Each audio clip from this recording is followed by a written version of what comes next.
bienvenidos a un nuevo capítulo de Síntesis Podcast. Yo soy Fran. Soy Feli. Y hoy vamos a adentrarnos un poco en un libro que me acompañó en el verano, que es Un Mundo Feliz de Aldous Huxley. Venía con ganas de hacer un programa sobre este librito particular porque creo, si no me equivoco, que la gran mayoría de personas cuando leen libros tipo 1982, Un Mundo Feliz, Fahrenheit, sienten más que se está describiendo el mundo actual que están leyendo una ficción. Bueno, Aldous Huxley es un británico. Murió en Estados Unidos. Nació en 1894 y murió en 1963.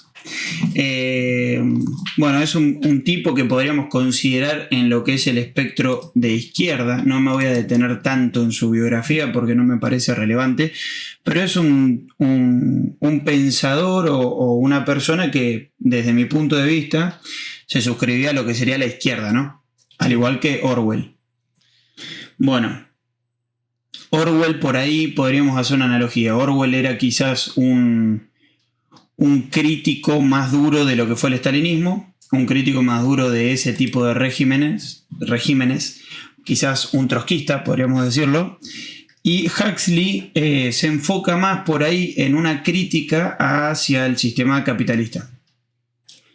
Adentrándonos un poco en lo que es la obra de Aldous Huxley, en lo que voy a hacer especial énfasis para dar lugar a que también la gente lea el libro, porque me parece que vale la pena, voy a poner un énfasis particular en el concepto del soma. ¿Sabes lo que es el soma? Según me acuerdo, el soma es la droga que consumían ellos para evadir sus emociones. Perfecto, bueno, eso, evadir sus emociones. Quiero que este capítulo más o menos se lleven una idea o una reflexión acerca de eso, pero antes voy a ir dando un contexto de cómo es la historia de ese mundo creado por Huxley. Acá hice un puntilleo más o menos como para por arriba tener una idea de qué va la historia. Tenemos una sociedad en la que los humanos son creados en laboratorio y clasificados en castas, de alfa a épsilon. Alfa son los más inteligentes y épsilon los menos. ¿Cómo determinaba la inteligencia? Irrigando oxígeno en los fetos. Mientras más oxígeno, más inteligentes; menos oxígeno, menos. También se modificaban físicamente, corporalmente. Había una de las castas que era la que estaban encargadas de hacer trabajo manual, entonces no necesitaban tanta inteligencia y se desarrollaban más habilidades motrices, digamos, ¿no? Le ponían alcohol a una de las castas, ¿no? Eso es sobre un personaje en particular. Está bien. Que sí, que está el mito, pero que sí. Que es una analogía interesante. ¿Cómo hacían? Hay algo interesante que me gustaría remarcar, que es que la personalidad más importante o el dios de esta sociedad es Ford. Ricardo Entonces, Ford. Constantemente, claro, nuestro Ford, constantemente alaban de alguna manera y dicen su fordería y todo, como diciendo: él es quien nos dio lugar, él es quien nos creó, él es quien creó este sistema. ¿Y en qué podemos ver a Ford, al creador, en estos nuevos humanos?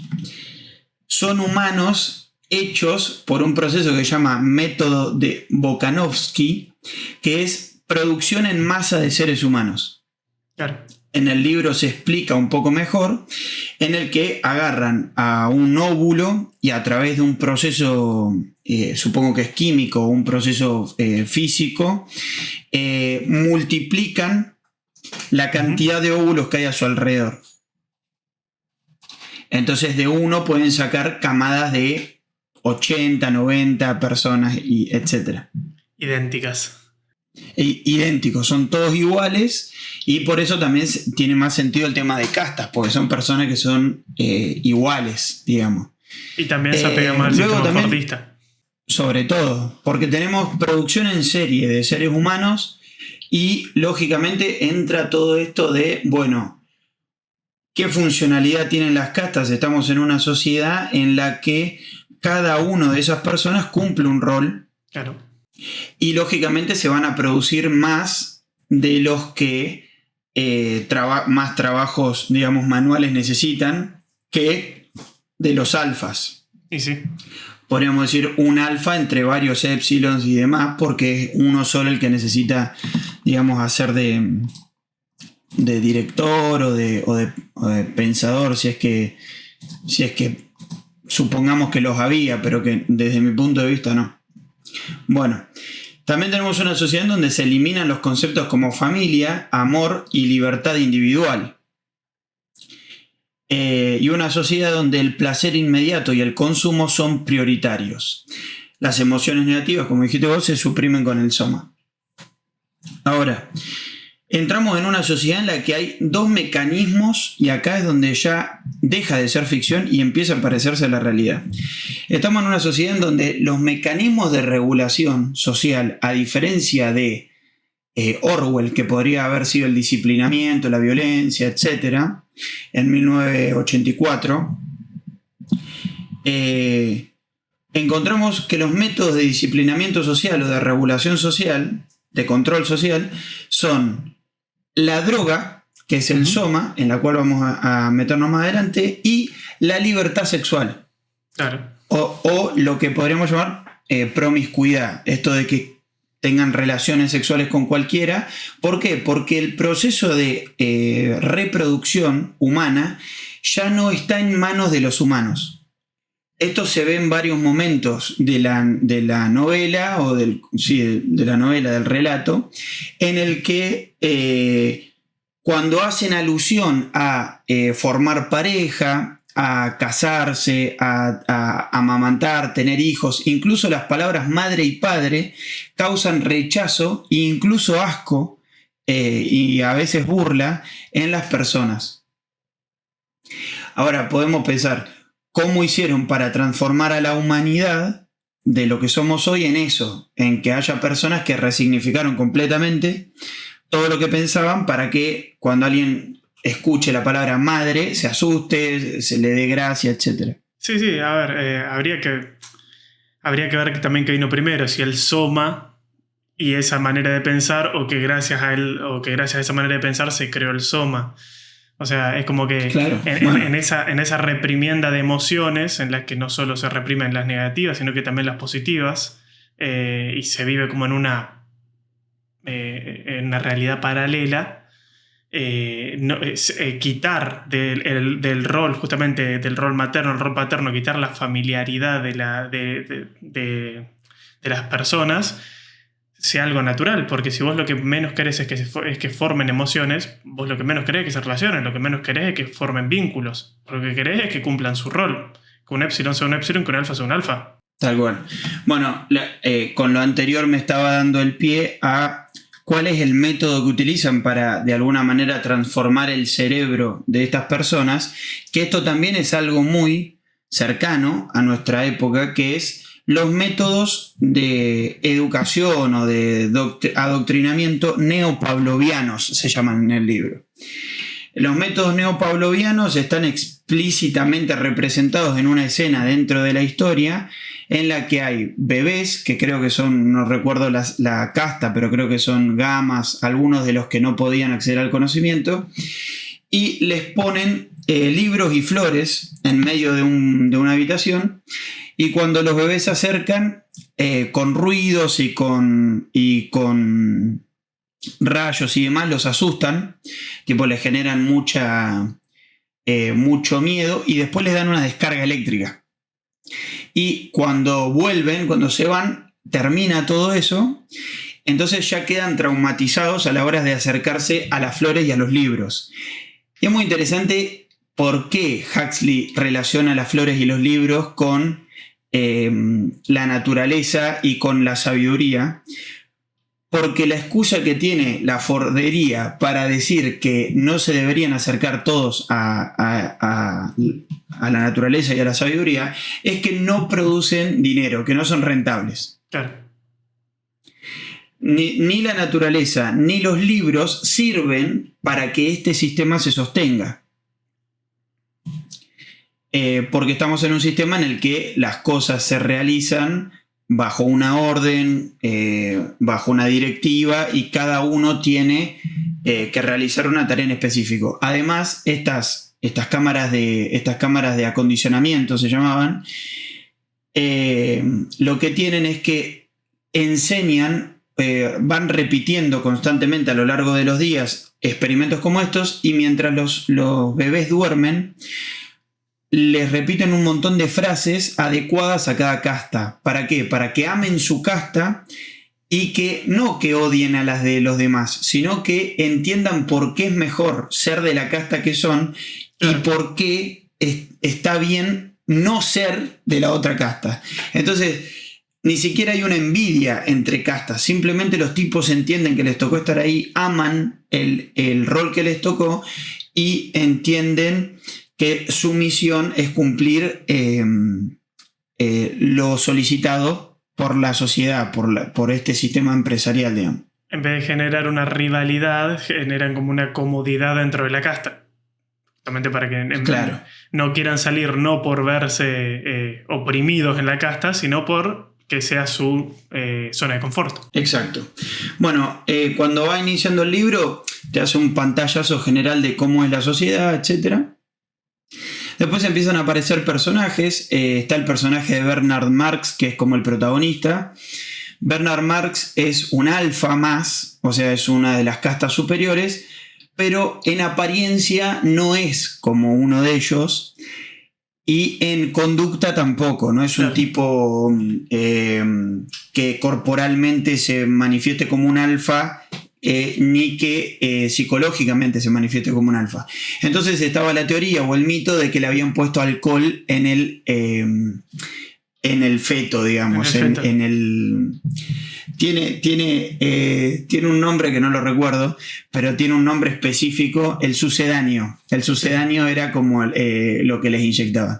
Bueno, como que le habían puesto alcohol ahí, entonces él era un alfa, pero nació diferente de alguna manera. Haciendo un pantallazo por los personajes más importantes de la historia, tenemos a Bernard Marx, tenemos a Watson, que es el amigo de Marx, que es un tipo que labura creando de alguna manera una especie de contenido de diversión, pero que lo hace de una forma muy algorítmica. O sea, al igual que en 1984, las palabras se usan con un poco de cuidado, se eligen bien las palabras que se usan, y el contenido al que tienen acceso es muy limitado. Por decir que hay una parte en la que nombran aquellas cosas a las que tienen acceso que pueden estudiar, y entre ellas están, lógicamente, teorías o autores que van en línea con el sistema. Por ejemplo, creo que Freud, por ejemplo, aparece, aunque parezca raro, pero como que aparece como un autor que se leía y demás. Yo cuando leí Un Mundo Feliz, lo que más notaba, a diferencia de por Orwell, es que la censura no está tan explícita. A pesar de que es una distopía recontra elevada, Orwell siempre en la censura te la deja recontra clara. Te dice, bueno, a esto se puede acceder y a esto no, y si vos accedes a esto, muerte. En Un Mundo Feliz es como que pasaba lo mismo, pero como que no. Es como que se veía como medio de lejos. O sea, mismo con que en una sociedad se supone ultracapitalista, en la panacea de la capitalista, existe un Bernard Marx. O sea, es como que había censura, pero no tanto.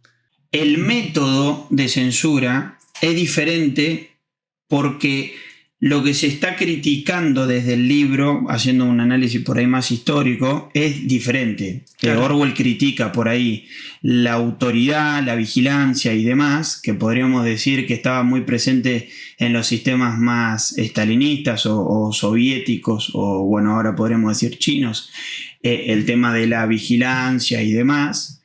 Y lo que critica Huxley es el otro tipo de control, que es el control a través de los placeres.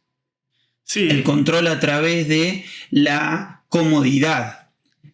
Sería un gran hermano más activo contra uno más inactivo. O sea, uno que su rol pasa a ser más de moverse entre las sombras. Claro, y podemos hacer una analogía con algo que habíamos hablado en un capítulo anterior, cuando hablamos de la sociedad del cansancio de Byung-Chul Han,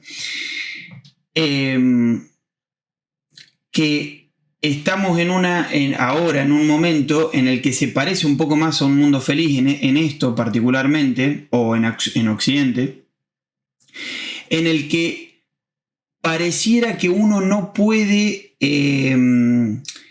decir que está cansado, decir que está triste, como que estamos condicionados a tener que estar positivos, productivos, tenemos que tener buena energía, alegría y qué sé yo, y tratando de ignorar el cansancio, ¿no? Uh-huh. Y en este mundo, en un mundo feliz de Huxley, aparece esta herramienta del soma, que es muy interesante. El por qué se llama soma, porque es contradictorio, pero porque soma en griego significa cuerpo, y lo que hacen ellos justamente con el soma es dejar de sentir.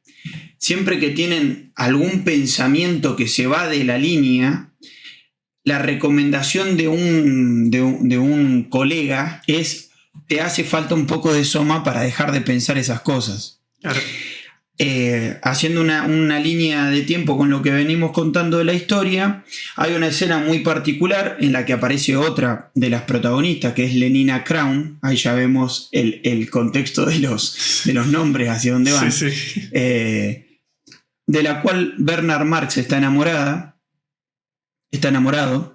Y Lenina Crown es una mujer de ese lugar, que cuando te la empiezan a presentar, te la presentan como una mina promedio, digamos, que labura en las cámaras de sucedáneo y bla, bla, bla. Y la presentación siempre es desde, bueno, ella está saliendo con un tipo que se llama Henry Foster y que viene saliendo hace un tiempo, y la primera charla que tiene con una amiga es: che, venís saliendo hace mucho tiempo con este chabón, tenés que cambiar. Es demasiado salir 4 meses con alguien. Le dice: tenés que cambiar, está mal eso que estás haciendo, qué sé yo. Entonces ahí vemos algo que también es medio actual, esto de decir qué tan beneficioso para uno mismo es embarcarse en una relación duradera y larga, qué sé yo, en el contexto actual en el que estamos, en un mundo en el que te incita a consumir personas prácticamente, o a tener cantidad por encima de calidad de vínculos. Claro.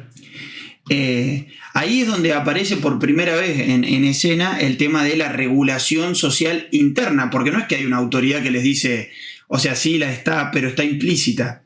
Los que se autorregulan son ellos. A Lenina se le ocurre salir con Bernard Marx. La amiga no entendía por qué, pero se le ocurre porque le daba ternura y pi.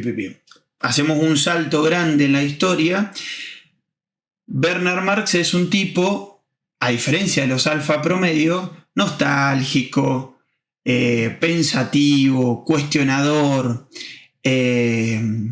con cierto mal humor, que no puede entender por qué, a lo que se le atribuyen al alcohol que le pusieron cuando era un feto, digamos. Y está muy negado a el consumo de soma constante. Es como que no tiene ganas de hacerlo. Sí, una de las partes más me acuerdo de eso es que te decía poner, no sé, 1 gramo de soma para un pensamiento contento, 1 gramo de soma para un pensamiento... Y era como que te iban tirando las medidas para la diferente cantidad de emotividad que vos podés llegar a sentir. Y era una de las cosas que creo que le decía Lenina a Marx, porque él renegaba justamente de todo eso. Y por eso desencajaba en la sociedad, porque él simplemente quería sentir. O sea, como ¿no? Algo tan básico, Claro. tan humano. Que tampoco podemos pensar, que tampoco era una decisión consciente la que él tomaba, sino que simplemente tenía por ahí un rechazo a estar adormecido. Porque por ahí él no sabía que era consciente de otra cosa, simplemente se sentía de mal humor y le parecía hasta un poco irritable, incluso, que cada vez que decía o pensaba algo, la gente repetía como una máquina, bueno, 1 gramo de soma para mejores pensamientos, bueno, así, porque Sí. sucedía de esa manera. Bueno, ellos tienen una cita, se conocen un poco, y a Marx, a Bernard Marx, en un momento se le ocurre hacer un viaje a Nuevo México.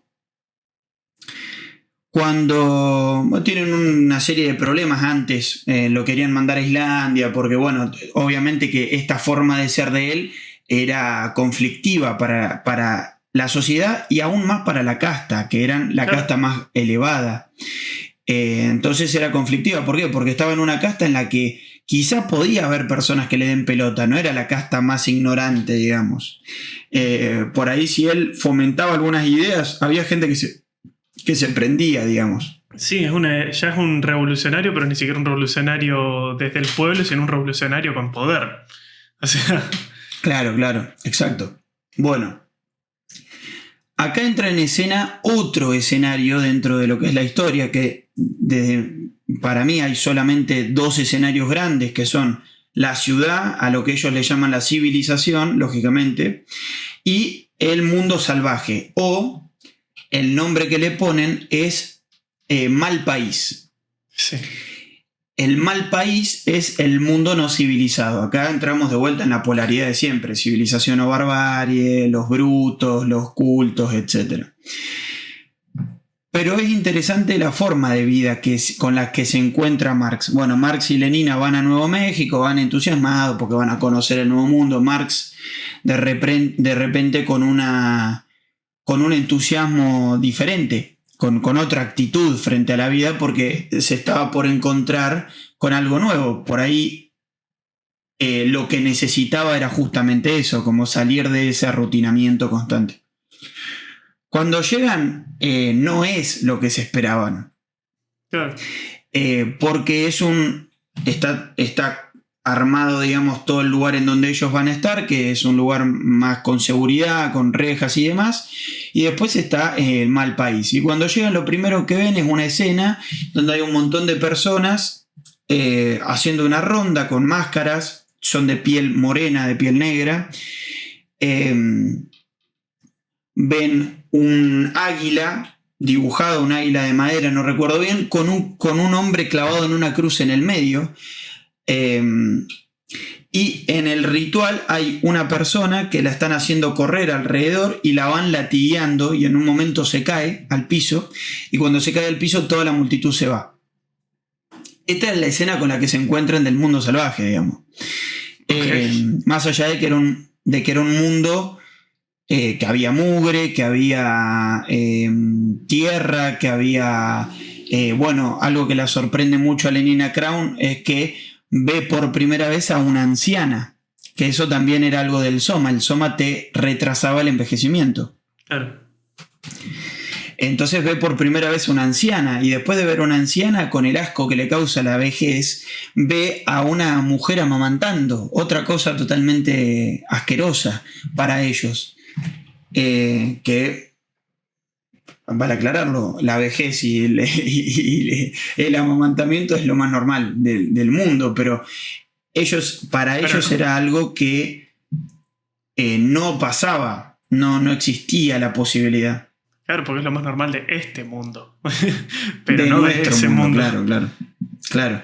Ahora, cuando van y se acercan, Lenina ya se quería ir. Bernard Marx estaba alucinado por lo que estaba viendo, le gustaba, digamos. Le daba miedo, pero le gustaba. Y Lenina Kraun se quería ir a la mierda, digamos. Uh-huh. Entonces, en un momento se acerca el tercer personaje importante, que, si no tengo mal anotado el nombre, es John Wilde, o sea, John el Salvaje.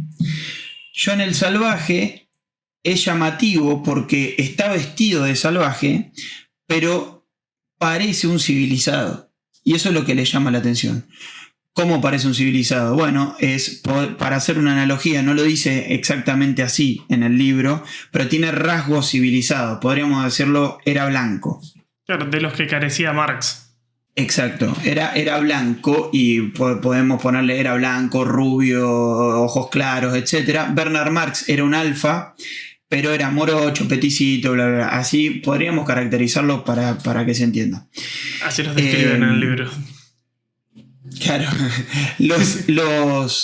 lo sorprendente es que, claro, es un pibe que está vestido como salvaje, que está adentro viviendo con los salvajes, pero que se parece a ellos. Y bueno, él cuenta que lo excluyen de la tribu por su color de piel, porque es raro, etc. Atrás de él aparece la madre de John Wilde o de John. Es una mujer que ella misma cuenta cómo fue que llegó hasta ahí. Cuando llega, lo primero que hace es abrazarlo, dice: por fin, gente civilizada, gente como yo.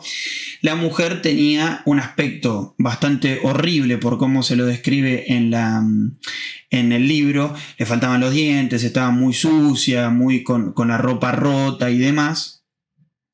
Y los abraza a ambos y dice: bueno, por fin gente civilizada, cuánto extrañé, qué sé yo. Y les empiezan a contar. Bueno, ahí tenemos el cruce de las dos civilizaciones. Sí. Eso es una historia en paralelo que se las voy a dejar para que la lean, porque para mí es la más interesante. Acá hay algo que en lo que yo quería frenar, que es en el tema higiénico. En el higienismo, digamos, ¿no? Que acá se ha visto, por ejemplo, en la época de Sarmiento, cuando por ejemplo, los uniformes de la escuela normal eran blancos, eran pulcros, todo tenía que estar ordenado, todo tenía que estar limpio, cómo se confronta con el otro mundo, que es el mundo sucio, el mundo desordenado, el mundo desprolijo. Es que yo creo que por eso está bueno un mundo feliz, porque justamente ¿por qué lo puedes relacionar tanto con el mundo nuestro, el mundo real?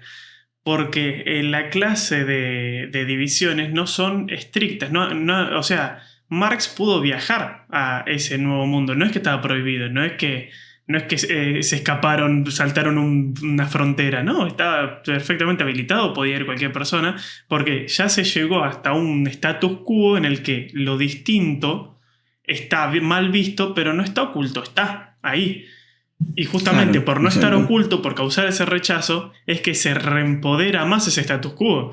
O sea, y eso se puede ver ahora justamente por los estereotipos. Vos podés ver cosas que causan rechazo en la sociedad y decís, claro, porque ese rechazo reempodera esto que ya está preestablecido, porque no se lo quitó, porque no se lo escondió bajo la alfombra.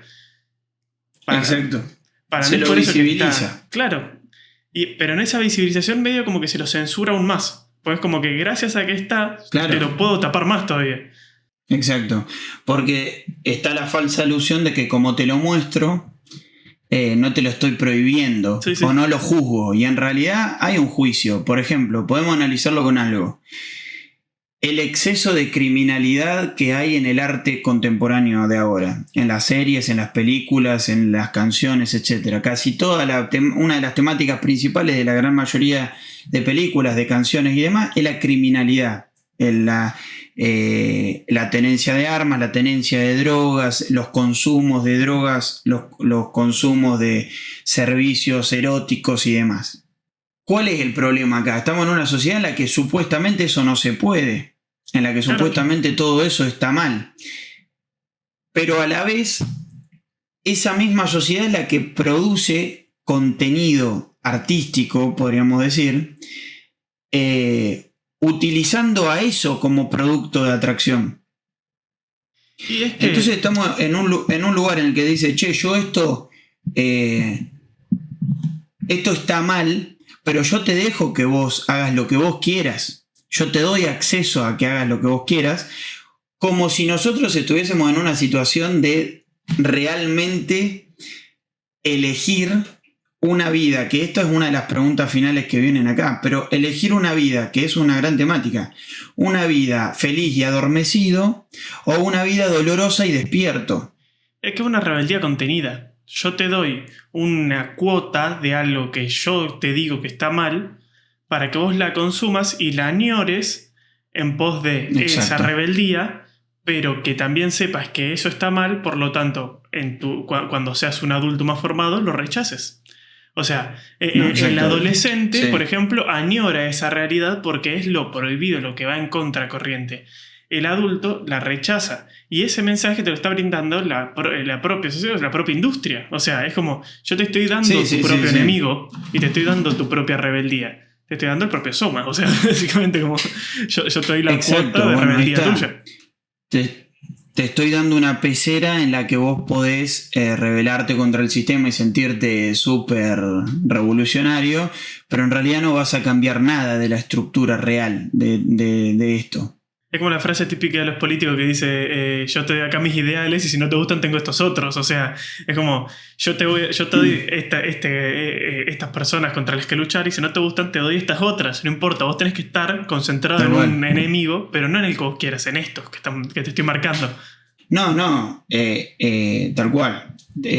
A eso va un poco a lo que quería llegar con esto de la confrontación entre dos civilizaciones y el mensaje inconsciente que nos queda de que la civilización en realidad es una sola de esas.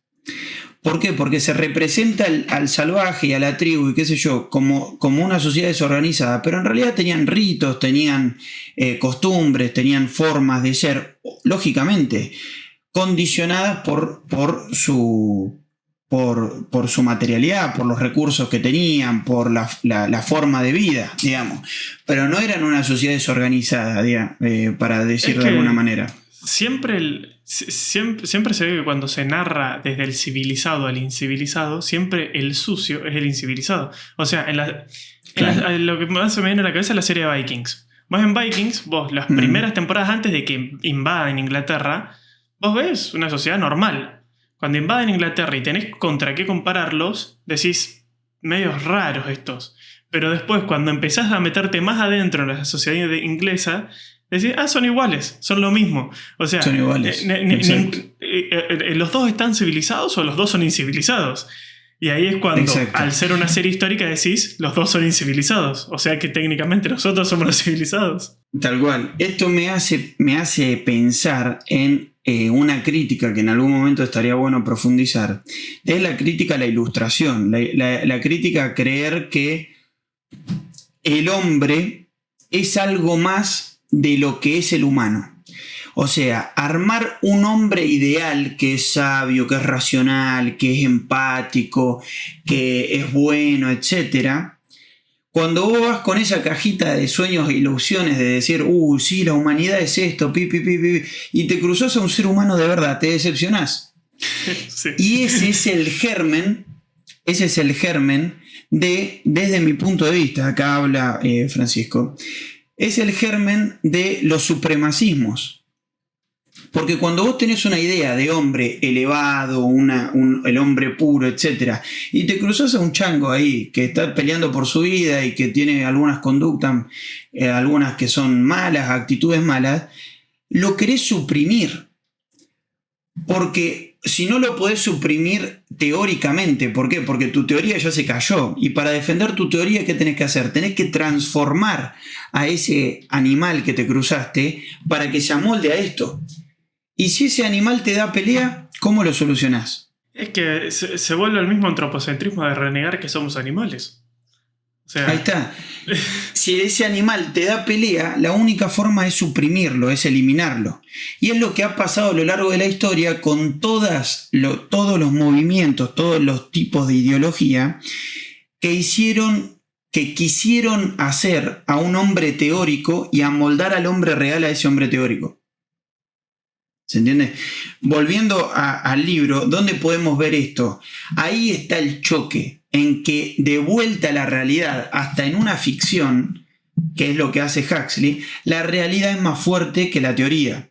Claro. Hay un mundo que no se puede adaptar a el ideal fordista de ser humano.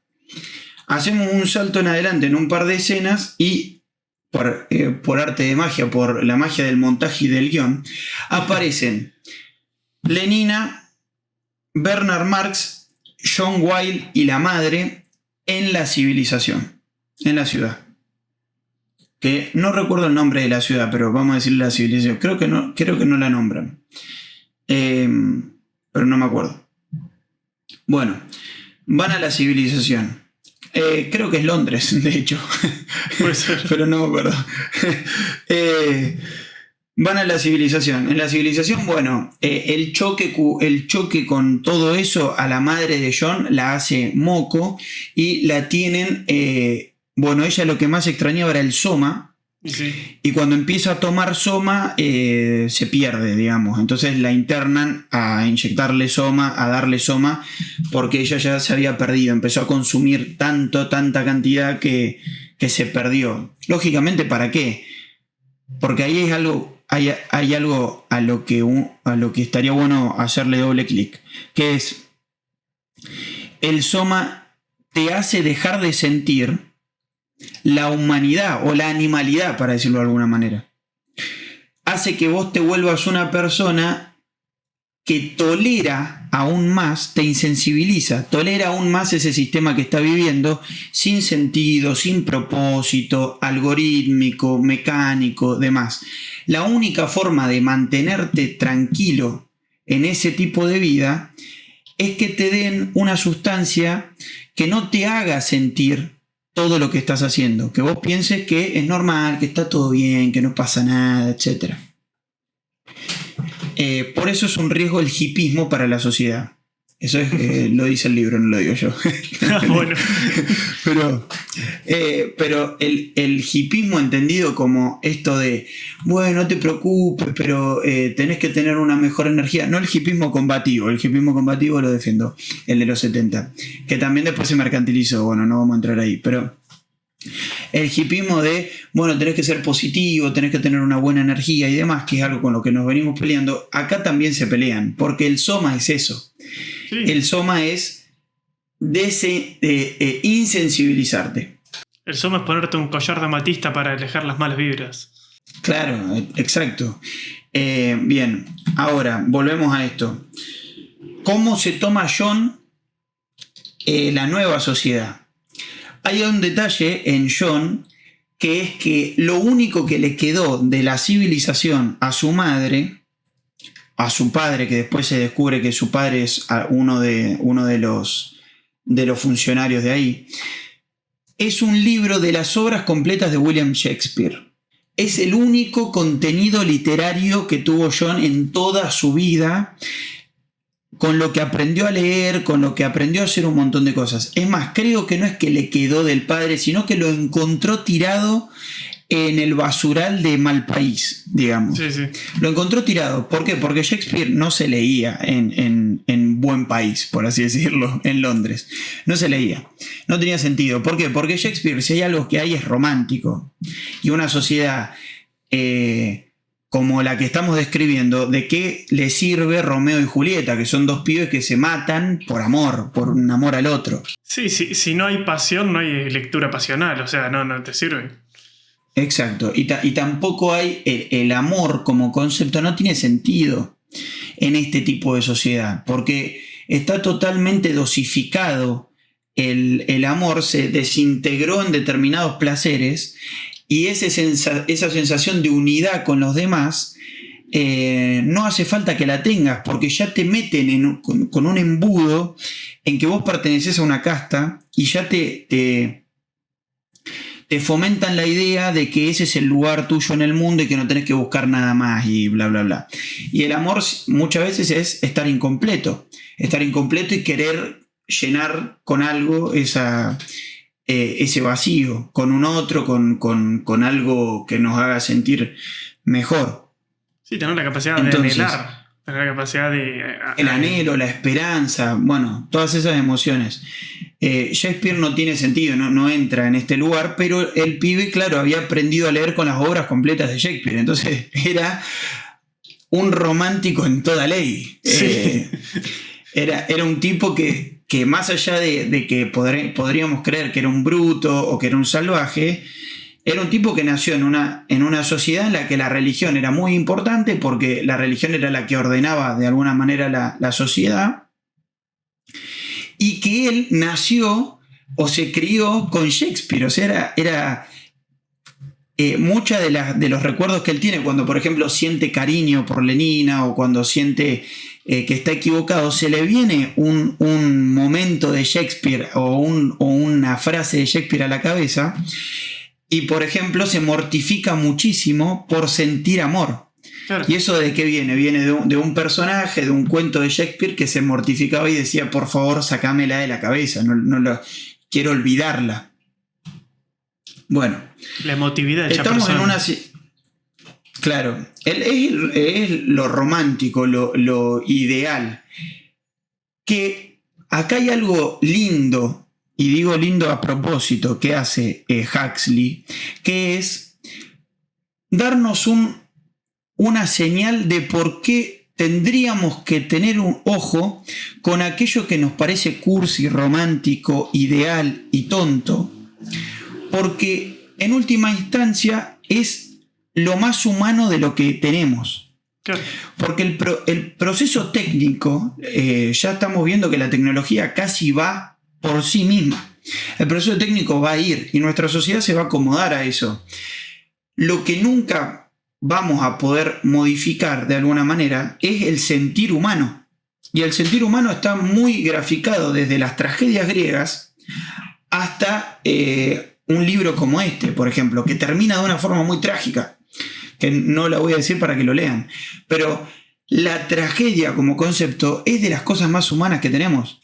Sí. El sentir que podemos estar contentos y tristes en el mismo momento, o que la misma persona nos puede causar las peores de las emociones y las mejores de las emociones. Eso es una forma de vivir muy humana. Y estamos en un momento social en el que todo eso, en un posthumanismo o en un transhumanismo, en el que todo eso que es humano es sucio, es desprolijo, es desordenado, es salvaje. Por eso Shakespeare está en Los Salvajes, sí. En este caso también es donde se ve que la censura está en el mostrarte las cosas. O sea, en las redes, por ejemplo, toda la parte emotiva, toda la parte buena, la parte que la gente la pasa bien, que comparte con sus amigos, todo es lo que se te está bombardeando constantemente. Por eso está bueno lo que vos decías de lo de la tragedia, que medio resignifica la emotividad. Porque, ¿qué pasa? Yo decía que el soma te inhabilitaba también las emociones positivas, porque si vos no tenés algo negativo contra lo que poner una vara, no sabés qué estás sintiendo. En este sentido lo mismo. Si vos en las redes estás viendo solo la parte positiva solo la perspectiva positiva de la vida, de todo el resto de los que te rodea, para vos cualquier clase de cosa que vos hagas te va a parecer pésima, porque va a tener esa bipolaridad intrínseca a la vida misma. O sea, que es que estás escapándote de sentir. Claro, que por ejemplo, no sé, un viaje te la puedes pasar re bien, no sé qué, pero bueno, te costó dinero, fue un esfuerzo. O sea, siempre va a haber una balanza ahí. Y obviamente Exacto. Está en cada uno decir, bueno, no importa, yo lo disfruté y me gustó. Pero si vos ya te empezás a comparar contra el ajeno, siempre vas a salir perdiendo, siempre vas a tener que restar. Por eso también siento que es como que obvio. Es algo con lo que te podés contrastar mucho más en la actualidad esta clase de cuentos que en su momento. Porque, ¿qué pasa? En esa época por ahí era más normal verse contrastado con un libro más, por ejemplo, como La Revolución del Proletariado, algo más como más de, bueno, yo soy de lo más bajo y quiero subir a lo más alto y revolucionar. ¿Por qué? Porque por ahí en esa situación era más normal en contexto histórico, pero en esta situación en la que no hay una diferenciación de castas tan marcada, porque más o menos no es que tipo no es que hay no hay unos inalcanzables y no es que está todo tan dividido. Te podés sentir más identificado porque, claro, porque, por ejemplo, Marx era un alfa más. Y si bien entendía que había otros más abajo, no le importaban. O sea, era como que él quería cambiar su vida en pos de tener esa capacidad de cambio. O sea, a mí me gustaba esa vuelta que hacía porque la revolución no venía por parte del oprimido, sino por parte del que no es el oprimido, del que simplemente pensaba diferente. No, y te hago un aumento ahí. Marx no lo hizo por revolucionario. Esto. No. Estamos hablando de Bernard. Vamos a decirle Bernard. Bernard no lo hizo por revolucionario. Que incluso te diría Karl probablemente tuvo la misma ambición. Cuando el salvaje va con Bernard a la sociedad civil, todas las mujeres y todas las personas de ahí lo empiezan a admirar a Bernard. Y ahí está donde él es feliz por primera vez. Todo lo que él hizo era una cuestión, podríamos decirlo, egoísta, o una ambición personal de encontrar algo que le haga sentir feliz, que le haga sentir parte del mundo, que le haga sentir validado socialmente, porque siempre se sintió diferente. Uh-huh. El salvaje le dio a él la oportunidad de ser alguien por primera vez. O sea, estamos viendo que incluso en una sociedad en la que están todos drogados, en la que están todos adoctrinados, el valor social sigue siendo importante. Ni siquiera todo eso le sirvió al chabón para no sentirse excluido. Pero por eso tampoco entonces, el personaje ese no es un héroe. O sea, no. Es completamente humano. O sea. Es como Mr. Magoo, ¿viste? Que era ciego y que le salían las cosas bien de pedo. Bueno, es eso. Es un chabón que estaba angustiado, triste, qué sé yo. Se encontró a un salvaje, lo llevó y por un ratito igual, su vida cambió. Su vida recobró una faceta diferente, digamos. Uh-huh. Ahora, de nuevo, Huxley trae la tragedia como forma de contar la historia. ¿Por qué? Porque a quien él llevó era el salvaje. Y el salvaje no era una cosa, no es que llevó un pedazo de piedra. Llevó a un ser humano que cuando llegó a esa sociedad le parecía una cagada. Sí.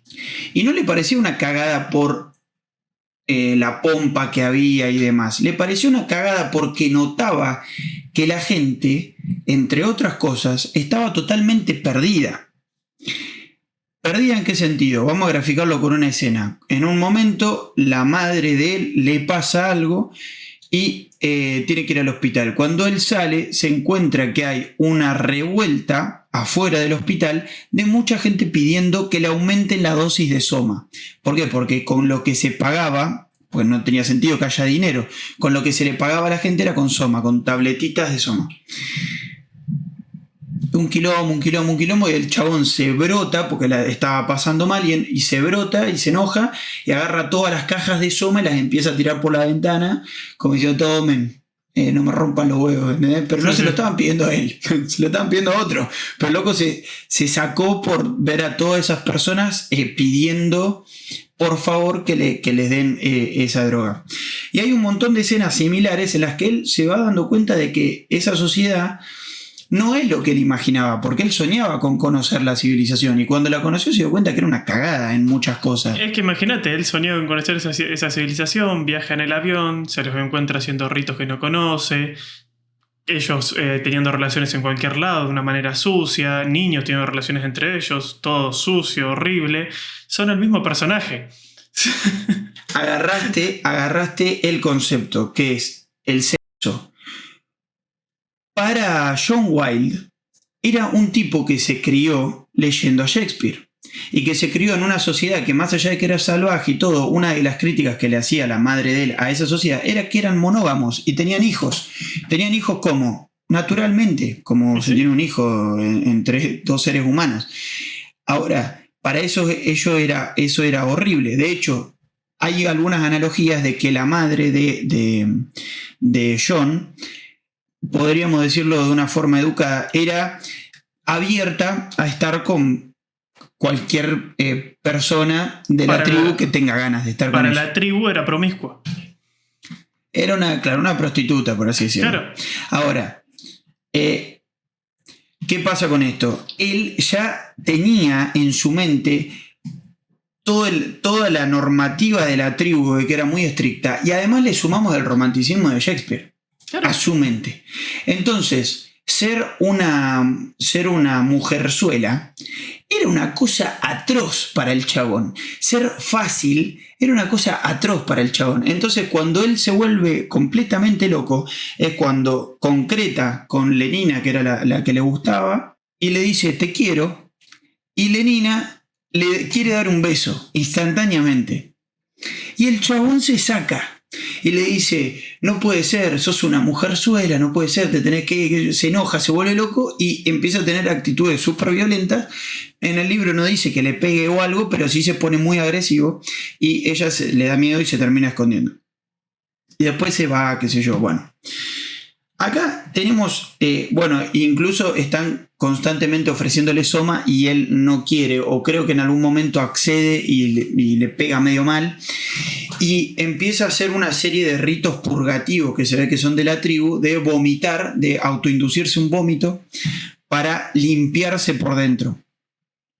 Que esto es muy de tribus o de doctrinas religiosas al estilo hindú, por ahí, el lavaje, digamos. Es igual de loco que todo lo que pasa. Que a mí me agrada cuando hacen el paralelismo de Marx entrando en el mundo malo, porque es como que ve que hay gente latigueándose y todo, y hasta el lector lo medio como que che, esto es raro, pero es igual que todo lo que te contaron antes. O sea, es igual de choqueante. Nada está pasando que no sea horrible. Así como él se induce el vómito para hacerse la limpieza, la pureza. En esta sociedad civilizada hacen juegos eróticos con niños. O sea, es como que no hay civilización. O sea, no existe ese concepto. Que bueno, eso es un llamado a reflexionar sobre la realidad. Hoy por hoy existe lo que nosotros le decimos mundo civilizado. Existe. ¿Es realmente superador al mundo no civilizado? ¿Qué sé yo? Por ejemplo, para no ir a una tribu, vamos a los Amish. ¿Es mejor nuestra forma de vida que la de los Amish? No lo sé. ¿Entendés? Son tipos aburridos, no tienen celular, no tienen autos, no tienen ropa, no tienen entretenimiento constante, pero por ahí los locos la pasan de puta madre. ¿Entendés? Tienen un tipo de vida mucho más tranquilo. Es que pasa cuando vos te pones a analizar cualquier tipo de cultura en pos de la tuya, siempre vas a rechazarla. O sea, cuando hablamos por ejemplo, la gente hablando de los yanquis.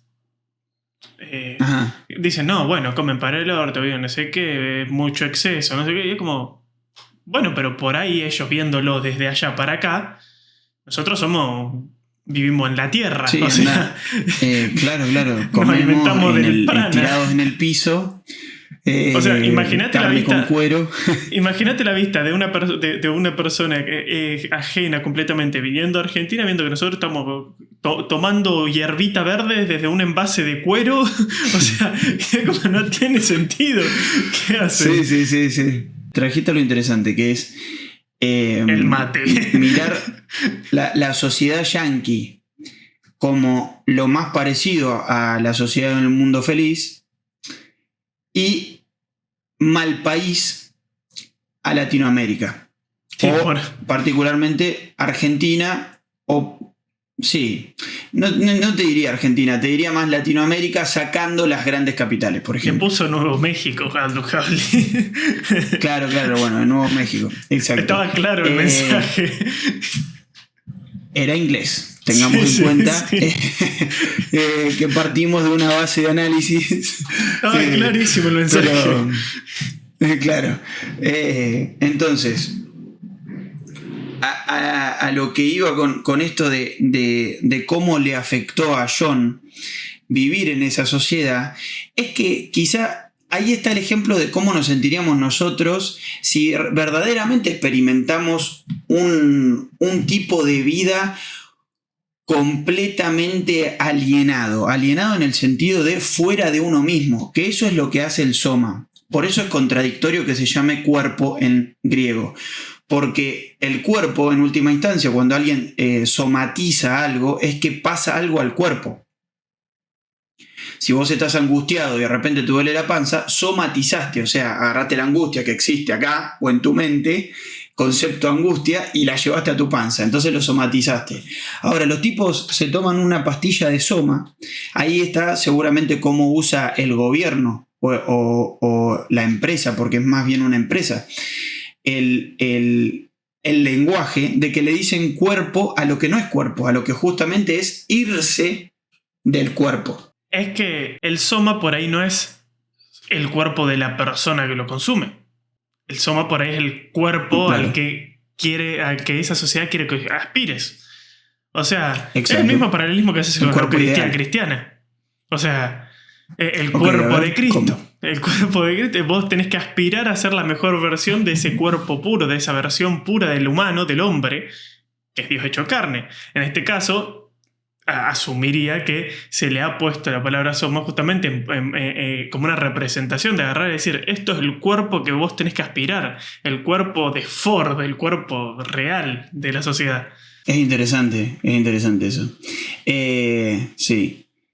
Yo lo tenía en mente como hay una contradicción entre cuerpo, no lo había pensado como el cuerpo que la sociedad esa necesita, o sea, ese tipo de cuerpo, sino como un engaño, como diciéndote esto es el soma, pero en realidad lo que te vamos a producir con esto es que vos te alejes de tu cuerpo, que vos te sientas por fuera.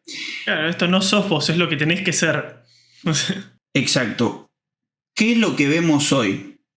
Y ahora quería ahondar en el concepto de soma. Y no me quiero meter en lo que sería obvio que podría ser el fentanilo, o que podría ser la merca, o que podría ser cualquier otro tipo de sustancia que te saque de vos mismo, o que te insensibilice. O el alcohol. Que sí lo son. O el alcohol, o cualquiera que más o menos te insensibilice de alguna manera. No quiero meterme particularmente en eso porque eso sería una línea obvia y quiero tratar de profundizar un poco. Una vuelta de tuerca más. ¿Cómo, qué parecido encontramos a el uso que le estamos dando a las redes sociales y al entretenimiento en comparación al soma? ¿Por qué digo esto? Porque si bien las redes sociales y el entretenimiento en general, que puedo decirte, más allá de que ame el cine, estamos en una hiperproducción de cosas constantes que no todas son con el objetivo de meterle a la gente un buen gusto o un anhelo por la trascendencia, sino simplemente llenar un vacío. Sí, no toda producción de entretenimiento es artística. O sea. No. De hecho, para mí la gran mayoría es más bien comercial. No porque el arte no sea comercial, sino porque tiene un fin de venta y nada más. A lo que voy es, lo que nos causa en nuestra mente el entretenimiento y la red social como la mayor fuente de entretenimiento actual es salirnos de nosotros justamente. Claro. Cuando, para ejemplificarlo de alguna manera, te puedo hacer una escena en la que haya, por ejemplo, Ready Player One, una película. Una escena en la que el mundo es una basura, podríamos decir un barrio súper carenciado, sin recursos, una casa amontonada arriba de la otra, todo destrozado, pero los tipos donde viven se ponen unos lentes de virtualidad, de realidad virtual, y viven en otra sociedad, en otra experiencia. Son héroes, son soldados, se personifican, etc. Y la sociedad y el mundo es mucho más lindo. Hay un gran riesgo de que nosotros utilicemos las redes sociales y el entretenimiento como un soma. ¿Por qué? Porque cada vez estamos más cerca de tener experiencias que nos metan adentro de otra realidad. Por ahora está la pantalla, pero no faltan muchos años para que la pantalla deje de existir y empiece a ser nuestros ojos la misma pantalla. De hecho, estamos cada vez más cerca. ¿Cuándo no se buscó escapar de la realidad? Bueno, claro. Si vas para atrás, no era la pantalla, era el cine, eran los libros. Si vas más para atrás cuando no había libros, eran las drogas, era el alcohol, era el consumo.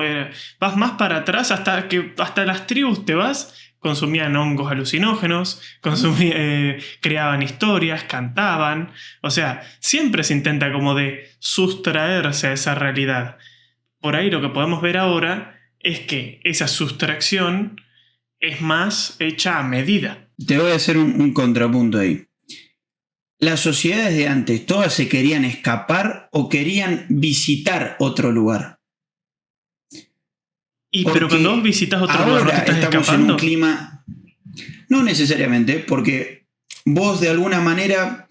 Ahora lo que estamos viviendo es que la sociedad no soporta donde vive y necesita algo mejor. Algo donde una historia sea mejor, una historia sea más romántica, etcétera, demás. Ahora, tribus o sociedades antiguas que accedían a algún tipo de sustancia para elevarse, digamos, probablemente, desde mi punto de vista o por lo que he investigado, no sé si tenían la angustia existencial que nos acompaña hoy. De decir, esto es una mierda. El decir, esto es una mierda, yo no sé si lo sintieron los griegos, más allá de que se reponían en pedo y soñaban y cantaban y demás. Yo creo que la vuelta no está en querer escaparse, sino en el porqué de ese escape. Porque, por ejemplo, no sé... Bueno, está el motivo. Un ejemplo es Narnia. Vos tenés a los pibitos que se metían en un ropero para escapar de su realidad, que era la Segunda Guerra Mundial. Y se metían en otro lado que tampoco era mucho mejor, era mágico, pero había una guerra civil, así que no, era como que se escapaban a otro mundo, pero era para visitarlo, para vivenciarlo, para no vivir el que estaba acá. Eso está justificado porque había una guerra. El problema es que nosotros ahora no estamos viviendo en ningún contexto fatalista, y aún así tenemos la angustia de ese contexto. Es que la realidad actual, como se está experimentando en el mundo, por lo menos en Occidente, es fatal. O esa es la sensación que tenemos todos. Es la sensación que tenemos todos. De que nada tiene sentido, nada tiene un propósito, de que vale más la pena estar toda la tarde viendo cómo los demás viven que vivir yo. O estar mucho tiempo metido, o por qué el boom de las series incluso también. Las series, meterte en una historia alternativa, lo que se hizo con los libros todo el tiempo, digamos. Pero yo creo que en el libro hay algo diferente al consumo que estamos teniendo hoy, que el libro un poco quizá te invitaba a que vos vivas de esa manera también. Por ejemplo, leer Shakespeare no era una gran... Leer Narnia es más contemporáneo, pero digo, leer Shakespeare no era que los tipos te estaban contando algo que era súper mítico. Era un romance. Y el romance lo podías vivir vos también si tenías ganas, porque estaba ahí. Era una forma de vivir, buena, mala, no sé, pero que iba a tener pasión y que ibas a sentirte en carne, probablemente. Ahora, cada vez estamos más realistas. Y cada vez la historia empieza a ser más una cuestión de, bueno, voy a ver esto porque es imposible que lo viva. Por ejemplo, qué sé yo, salvar el universo de un ataque alien zombie. Bueno, no lo voy a poder hacer nunca. Entonces lo vivo a través de el entretenimiento y eso me parece que está bien. La analogía con las redes y el soma no es, o sea, está muy bien por el sentido de que yo ahora hace poco volví a tomar mi hábito de lectura y, por ejemplo, estoy leyendo Tolkien. Ahora. Bien, hace poco también me miré, terminé el primer libro, me miré la primera película como corresponde, porque es religiosamente. Entonces, cuando vos yo estoy disfrutándolo mucho y porque te puede sustraer, pero en el sentido ese de vivenciar en un mundo en el que vos no tenés capacidad de acceder. Hasta una misma película te puede sustraer para ver imágenes que son imposibles de ver en la realidad. Exacto. Pero por ejemplo, cuando yo tengo ganas de eso, cuando tengo ganas de entretenerme, es como algo que yo hago activamente y algo que hago en pos de. En cambio, cuando simplemente ruido y mi mano entra sola a Instagram porque nunca se me cruzó ese pensamiento por el cerebro, es como que un ruido blanco. Es como nada, no está pasando nada. Sí, no estoy haciendo nada. Y es más, y me pasa últimamente de que por ese acostumbramiento que yo estoy haciendo más al consumo activo, es que yo estoy ahí en ese ruido blanco, aparece algo que me interesa, me cae una idea, me voy de ahí y es como, ya salí. Antes no me pasaba, antes no podía escapar tan fácil. Pero ahí hay algo que para ejemplificar más sobre las redes sociales. Es decir, las redes sociales y las drogas en general, o vamos a decir las somas de este mundo real, no son malas porque voy a decir algo que va a sonar muy falopero, pero que lo voy a decir. No son malas porque son malas porque son buenas. ¿Se entiende? Okay. Ahora, ¿cómo lo explico? Para que se entienda en criollo. No son malas, evidentemente. Vos no te das cuenta, no es que como tocar fuego. El fuego es malo porque te hace mal, porque lo tocas te hace mal. Ya está, te das cuenta al toque. Ahora, esto no es malo porque te hace mal, es malo porque te hace sentir bien. Es que por eso es bueno. Por eso para mí el soma no son drogas. Para mí el soma no son drogas. Claro, vos no lo podés relacionar, por ejemplo, con el alcohol, porque justamente el alcohol te daña, te causa cirrosis, te hace mal el hígado, te rompe el cuerpo. El soma hasta te curaba el envejecimiento, el soma hasta sanaba la única enfermedad, entre muchas comillas, que la humanidad viene persiguiendo para sacarse, o sea, que es la vejez. Pero fíjate, anular la vejez es igual a ponerse un filtro en sociedad. Uh-huh. Anular la fealdad es como ponerse un filtro y sacarte una foto. Sí. Anular la vejez es lo mismo, te pones un filtro y te sacas una foto.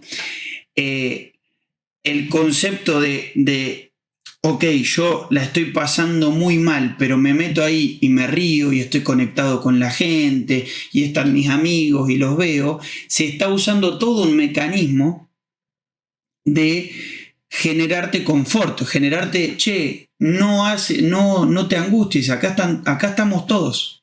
Sí, acá está la gente que querés, acá están los chistardos con los que te cagas de risa, acá están las noticias que necesitas, vos tenés que agarrar el celu y ya está.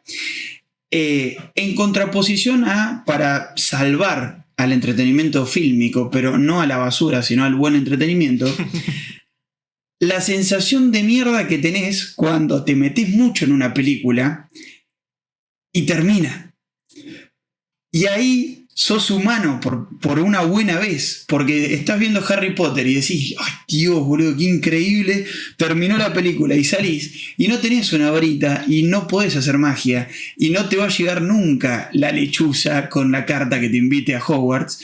Y esa misma tragedia, esa misma sensación de mierda es ser humano también, porque también hay que buscar o tener un poco esa desilusión, por así decirlo, para después estirarlo. Por ejemplo, ahora yo ya vi Harry Potter 800 veces, ya la vi hace un montón, pero cada vez que veo una foto recuerdo eso, y eso ya vale la pena por sí mismo.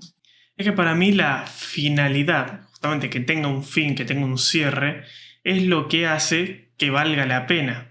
O sea, por eso a mí no me gusta la clase de entretenimiento actual que es scrollear, porque no termina, no hay un fin, no tiene un cierre. No. Me pasó, por ejemplo, ahora terminé la saga de Metro, son 3 libros, el autor dijo no más, y es como, era una saga horrible, una distopía terrible, donde no había ningún final feliz, y yo dije, tengo ganas de seguir leyendo esto. ¿Por qué? Porque es algo conocido. Pero que haya terminado.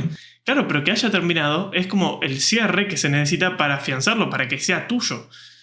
Por eso Exacto. también no tiene sentido escapar de la vejez, por eso también no tiene sentido escapar del tiempo. Obvio. Al igual que lo que pasó en el libro, acá en el cuento, en Huxley, bueno, el libro termina de una forma muy piola, léanlo, pero para cerrarlo de una manera, podríamos decir que John el Salvaje vive según Shakespeare. Termina su vida, termina su historia, termina su narrativa en el cuento de una forma shakespeariana. ¿Se entiende? Bien.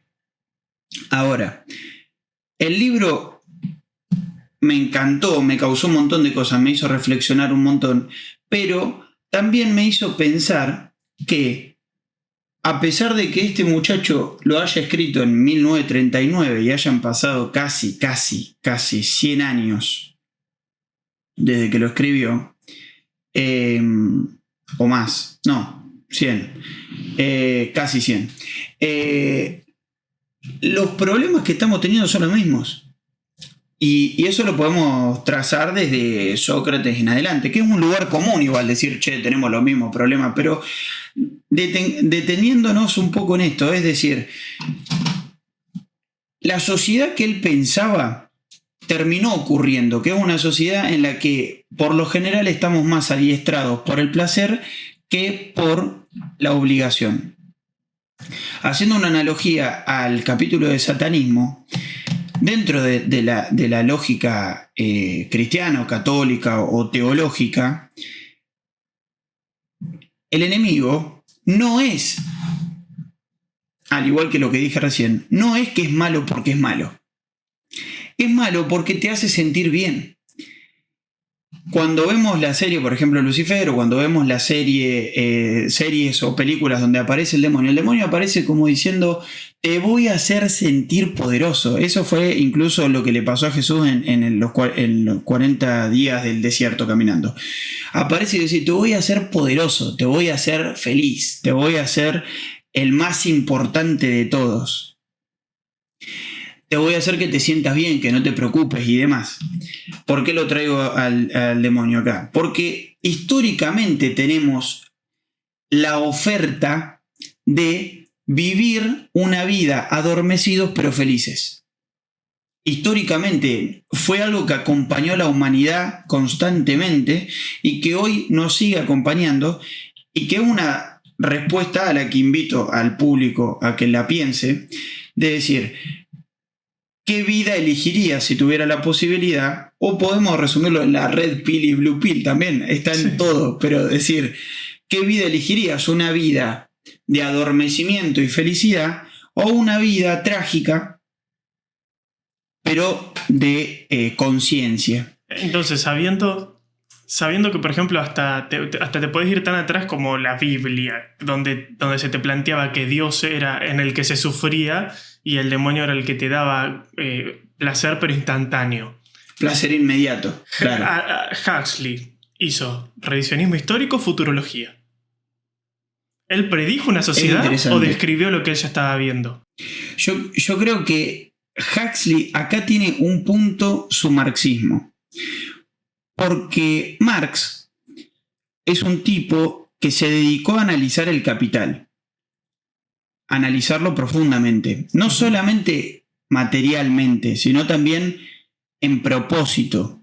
Si bien él era materialista, tenía su gusto por la literatura y por haberse criado en una familia, supongo, o haberse instruido con una familia en un lugar medianamente hegeliano, o haber sido hegeliano, tenía un poco de espíritu.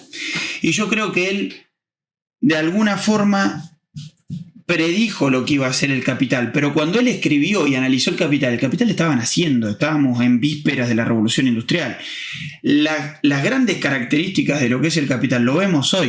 O sea, el tipo, no sé si lo predijo, pero de alguna manera le dio al clavo, porque dijo, che, ok, esto va a ir para este lado, indudablemente. ¿Por qué? Porque si lo veo en escala chica y esto se expande por el mundo, es como si te digo, no sé, che, ves a una persona que rompe una lapicera con la boca y se mancha de azul. Y de repente ves que hay 100 personas a lo largo de toda la calle que están con lapiceras mordiéndola. Decís, bueno, puede pasar. Es muy probable que pase. Y aún así, en esa crítica que se hacía a la sociedad actual, y en esa crítica que se hacía a llevar hasta el extremo máximo a la sociedad actual, él no pudo renegar de llevar hasta su extremo máximo su propia teoría. O sea, de plantear un hombre ideal, de plantear una sociedad ideal, de plantear una utopía perfecta, de plantear una fantasía. Exacto. Porque generalmente, siempre que se necesita mandar un mensaje, vos necesitas algo a los que aspirar. Un soma. No, tal cual. El error de Marx, desde mi punto de vista, es que era un ilustrado. Pero bueno, fue fue su época, la ilustración fue su época. Era Kant, Hegel, y Marx siguió por ese camino de plantear. Era un momento en donde había esperanzas en que haya un nuevo ser humano. Es que no sé si es su error, porque para mí es algo muy error normal de toda esa época, en el sentido filosófico de que no partieron del hombre que existía, sino que partieron de un supuesto hombre. Es que es el mismo sistema que yo lo que te decía con la Eucaristía. Es algo muy normal en el planteo de una sociedad tipo. Yo te tengo que plantear un aspiracional.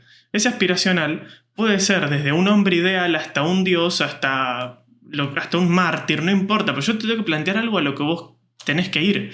Es un faro al que se expone a la sociedad. Porque cuando uno ya no está y lo único que quedan son sus ideas, si vos no pusiste un faro ideal, se tergiversa. Por eso es que también en la teología se da de que hay un solo Dios, de que hay un solo Hijo de Dios, de que hay solo un camino bien. Porque si vos no pones una senda bien fija, es muy difícil de que se quede en el tiempo, de que se quede pegado en el tiempo. O sea, por eso no dudo que sea su error. Para mí es algo simplemente de la manera en la que se comunican las ideas más para el futuro. La manera en la que se... Me refiero a su error, no a su error de Marx, sino que es, cuando vos haces una ecuación y pusiste una coma mal al principio, el resultado te da mal. Sí. Partir de un hombre ideal no es que va a salir algo malo, va a salir simplemente una ideología basada en un ideal humano, y después cuando te enfrentas a la realidad humana es complicado. ¿Qué diferencia tiene con el cristianismo? Que ahora ahí hay un asunto de que el cristianismo posteriormente empezó a ser filosofía y una idea. Arranca en realidad como simplemente la historia de un tipo, porque arranca así, de un tipo que era el Hijo de Dios y demás, pero arranca con la historia de un solo tipo que, en contraposición a todo lo que se venía dando en la Ilustración, era un tipo pobre, sucio, que era hijo de un carpintero, y que sus discípulos o sus allegados eran analfabetas, incultos. Era toda la mugre que la sociedad ilustrada no quería. Por eso Europa renegó mucho del catolicismo, porque era darle lugar a quienes nunca tuvieron lugar para hablar, digamos. ¿Entendés? Por eso en Roma incluso se perseguía el cristianismo al principio y los mataban y todo, porque eran la plebe, lo popular. Era un mundo feliz de la perspectiva de los Epsilon. Bien, exacto. Ahora, para hacer un paréntesis ahí con el tema de la Eucaristía, si bien es similar el tema del cuerpo de Ford, lo que tiene de invitación, por lo poco que entiendo, en ese sentido, la Eucaristía es incluso a sensibilizar, no a insensibilizar, porque el cuerpo que estás comiendo es el cuerpo, teológicamente hablando, de un tipo que lo hicieron mierda por un ideal. Entonces vos venís de tu vida cotidiana, en la que tenés comodidades y estás tranquilo, dentro de todo por ahí la estás pasando muy como el orto, y cuando recibís eso, estás recibiendo el cuerpo de un tipo que dijo: este va a ser el recuerdo que van a tener ustedes por todo lo que yo pasé, solamente para incluirlos en la salvación, que esa es como la teología, digamos. Entonces, está bien la analogía, pero es loco porque eso es una pregunta que te quería hacer. Tenemos formas de insensibilizarnos, pero ¿existe un soma reverso? ¿Existe algo que nos sensibilice, por ejemplo? Que nos haga estar más parados en la tierra y decir, ok, pasa esto, me siento de esta manera. Es complicado porque hasta con el mismo ejemplo que pusiste, si se supone que la Eucaristía te sensibiliza, esa sensibilización es dada porque yo lo que hago es bajarte la vara para que tus problemas sean más tranquilos. Entonces, ¿yo te estoy sensibilizando o te estoy insensibilizando con caricias? O sea, puede ser. Es una insensibilización, pero disfrazada, pero sigue siendo lo mismo. Yo te estoy diciendo, es la paz. Es como cuando te dicen, come porque en África no tienen para comer. Claro, bueno. O sea, es como... pero no me gusta lo que estoy comiendo. No me importa. Bueno, esa visión es bien marxista de tipo opio de los pueblos. Y ahí es donde voy. No sé si hay una manera de sensibilizarte, porque yo creo que no hay ningún soma para sensibilizarte, porque el que se sensibiliza por naturaleza es el hombre. Entonces cualquier cosa que vaya en contraposición a eso es insensibilización. O sea... No hay más sensibilidad que la que ya puede tener el cuerpo en bruto, digamos. No, porque la sensibilidad va en pos de la sensorialidad. Vos no podés ser más sensorial de lo que ya sos, vos no, porque estás limitado a tu cuerpo. Bueno, ahí hay algo. Para mí, la forma de ser más sensible es a través de el arte, a través de la filosofía y a través de las religiones en general. En general, digo, en todas. ¿Por qué? Para mí son los tres antisomas o los tres contrasomas, o vamos a ponerlo para que sea el reverso, los tres amos. Para que sea al revés. Para mí el contrasoma es todo aquello que te enseña o te educa o te permite en asombrarte con la realidad y en sentir sin necesidad de que tus sentidos biológicos sean alterados. Claro. Aquello que, por ejemplo, cuando lees un libro, por ejemplo, lees una novela y la novela empieza a relatar una historia y esa historia te conmueve y te hace sentir bien o te hace sentir mal o lo que sea, vos te estás adaptando a sentir cosas que no están en la vida real, que es una ficción, porque vos estás leyendo un cuento. Si yo te saco una foto y le digo a una persona qué siente, no va a tener ni idea, porque estás leyendo un libro. Pero por ahí para vos está haciendo un cambio radical de la mente, o un cambio radical en el día, por así decirlo. Pero a eso voy. No es nada ajeno a la humanidad. No es porque un libro fue fabricado por nosotros. Claro, el arte es de nosotros para nosotros. No hay nada externo que te aumente la sensibilidad. Por ejemplo, la respuesta está adentro. Claro, no hay un soma químico, no hay una pastilla que te aumente la sensibilidad. Es tu manera de interpelar para con el resto. O sea, para con el medio ambiente. Porque leer un libro, por ejemplo, sigue siendo lo mismo que hablar con personas, no más que con personas de otro tiempo. Sigue habiendo una socialización dentro de esa sensibilidad. Por eso es más... Hay algo en lo que quería detenerme ahí, que es algo que se ve en el libro, que es esto de la sensibilización. Para mí, hay algo que habría que ir indagándolo con el tiempo y debatiéndolo, que es que el ser humano inherentemente busca trascender. O sea, podríamos decirlo de una forma. El ser humano inherentemente busca a Dios, por un lado, a Dios no a Dios católico, a Dios entendido como el todo. El que te preserva la trascendencia. En la trascendencia, entendiendo como aquello que le da sentido a todo esto que estoy viviendo. ¿Por qué? Y esto está por ejemplo, en Sapiens. históricamente el ser humano trató de darle una explicación, un logos, un sentido, un significado a su vida y a su alrededor.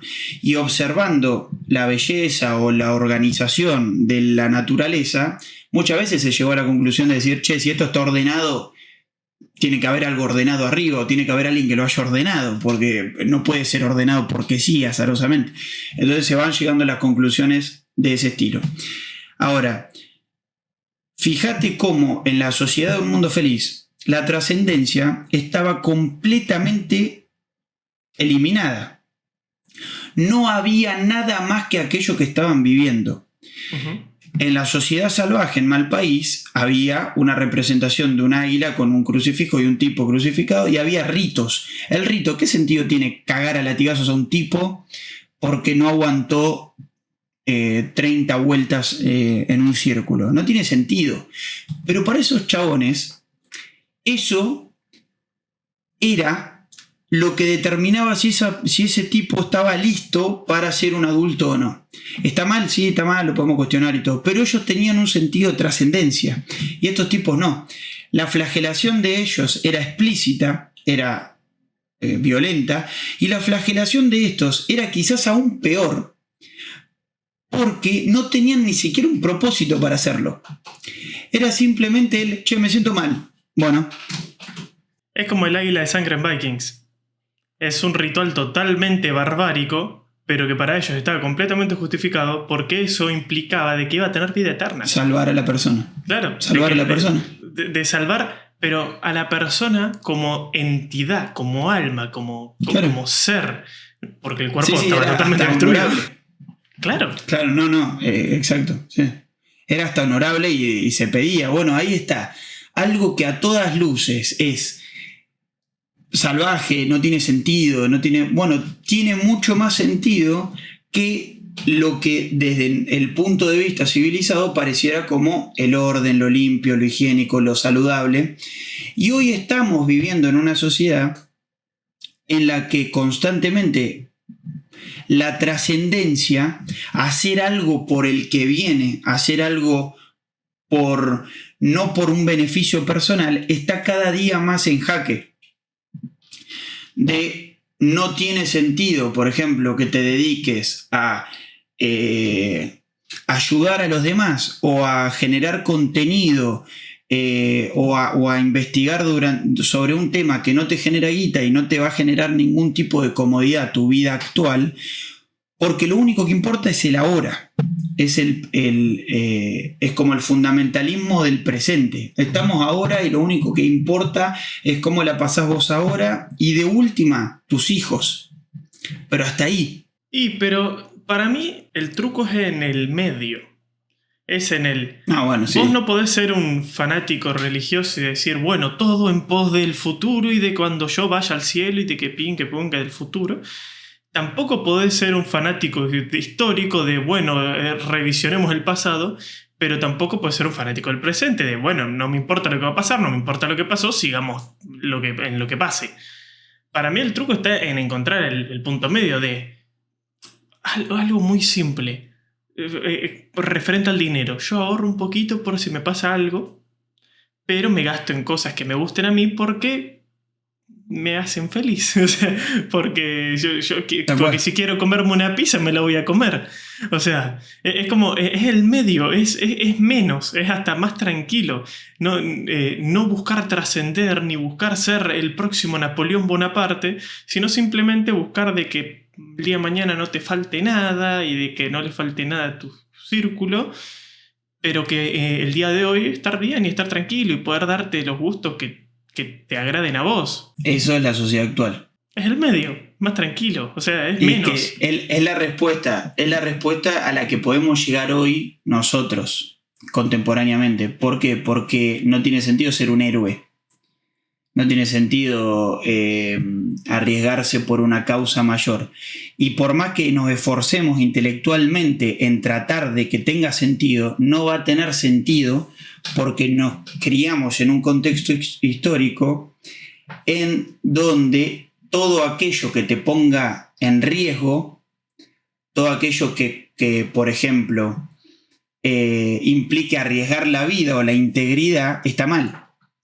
Es algo, por más que a mí me pueda parecer, no sé, ver una peli y me parezca honorable alguien que entrega la vida para salvar a otro o que entrega la vida por una causa, yo estoy seguro que yo no estoy dispuesto a hacerlo y que la gran mayoría de mi sociedad contemporánea no está dispuesta a hacerlo. Y eso es algo que fue un gran cambio de época desde cuando escribe Huxley a hoy. Ahora la gran mayoría de personas no estamos dispuestas a entregar la vida por algo. Por ejemplo, que no quiero decir que esté bien ni que esté mal, simplemente no se está dispuesto.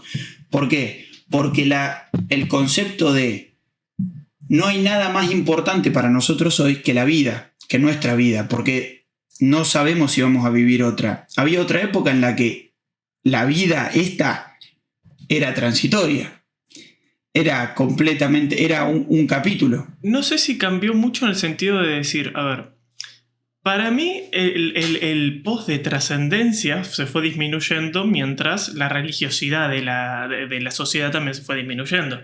O sea, cuando cuando vos dejás de tener un cielo al que ir, empezás a valorar un poquito más lo carnal. Pero ¿qué pasa? También creo que se cambió el eje de héroe mitológico. O sea, por ahí ya la gente no busca morir por una causa noble y trascender en pos de una idea, pero busca ser famoso, busca ser un influencer, busca generar contenido, abandonar toda su vida y dedicarla a la generación de contenido famoso solo para que sea reconocido en la sociedad. Y por ahí el chip es lo mismo. O sea, una persona que quería trascender en el futuro, por ahí tenía la misma emotividad que una persona que quiere ser famosa ahora, que es como, quiero dejar huella en algo, no importa en qué, en algo. O me hacen una estatua o me hacen una película en el cine, o sea, no importa, pero es como, esa búsqueda de trascendencia, no sé si se perdió, para mí mutó en otra cosa diferente, que yo es menos no creo épica. que sea ser trascendente ser famoso igual. Es ser trascendente ahora. No. Porque hubo famosos toda la vida. Los héroes que nosotros recordamos de los griegos no es que son famosos y muchos no existieron, pero Aquiles, Hércules son historias. Son mitos, pero te digo algo más actual. Sí, pero para mí una persona que va a Gran Hermano para ser masivo no busca la trascendencia. Lo que busca es la exposición o la fama o ser conocido, pero eso se agota en sí mismo, porque el día que lo deja de tener, la trascendencia no se agota. La trascendencia es un norte, es una cosa a la que uno nunca la va a poder probar, digamos. Pero por eso, pero la diferencia es que vos antes no tenías la capacidad de poder llegar a ese nivel de conocimiento de la sociedad como si lo tenés ahora. Entonces, por ahí ahora es la trascendencia hasta más difícil porque podés llegar a ser conocido, pero es efímero. O sea, si antes alguien era tan reconocido como para que lo reconozcan en la calle, era porque tuvo que hacer una obra, no sé, tuvo que ser Napoleón. O sea, tuvo que tener una estatua en algún lado. En cambio ahora es simplemente porque la pegó en un video. Entonces, para mí ser famoso es ser, el reconocimiento público. Claro, para mí la fama es la trascendencia actual, pero porque también la trascendencia actual es igual de efímera que lo es la atención actual, o sea, que la sociedad actual, que es rápida. Ya no existen héroes mitológicos porque ya no hay mitología. O sea... No, tal cual. Quizás lo que yo siento que se va perdiendo, y como para cerrar un poco y dejarlo abierto, es lo que nos hizo el Soma a nosotros, o lo que Huxley por ahí quiere más decir, es la gran pregunta del libro es esta que estuvimos recalcando a cada tanto, decir, si tuviera la posibilidad de elegir adormecido y feliz, ¿elegirías eso o elegirías sabiendo que podés pasarla mal o trágico? Porque no necesariamente la tragedia es mala, porque también tiene un montón de otras cosas, pero y estar despierto. Esa era como la dicotomía. El libro termina ahí. Vean Matrix. Lo recomiendo ampliamente. También. Y que también hay una analogía con la mugre y Zion y el mundo de las máquinas, y etc. Sí. Ahora, lo que para mí uno debería estar más atento no es a la trascendencia como ser alguien importante, sino a la trascendencia por el más allá, por creer que hay algo más allá.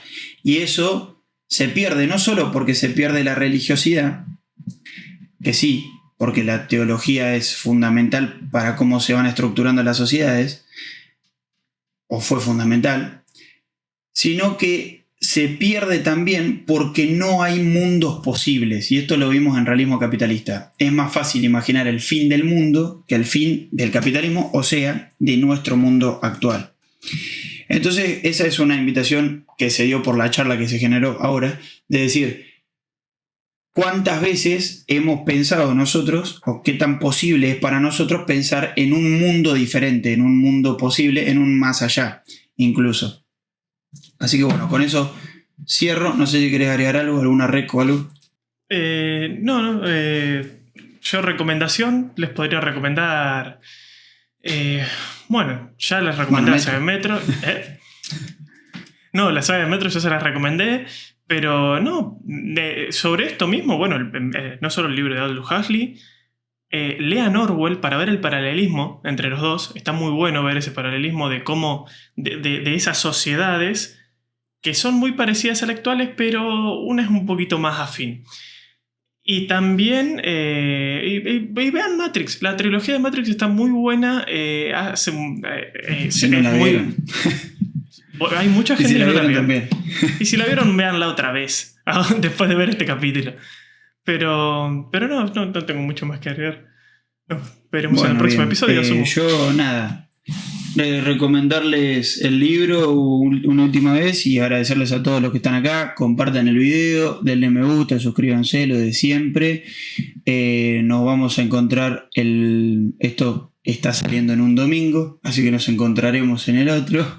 Sí. Una nueva vez. Y bueno, un gran saludo.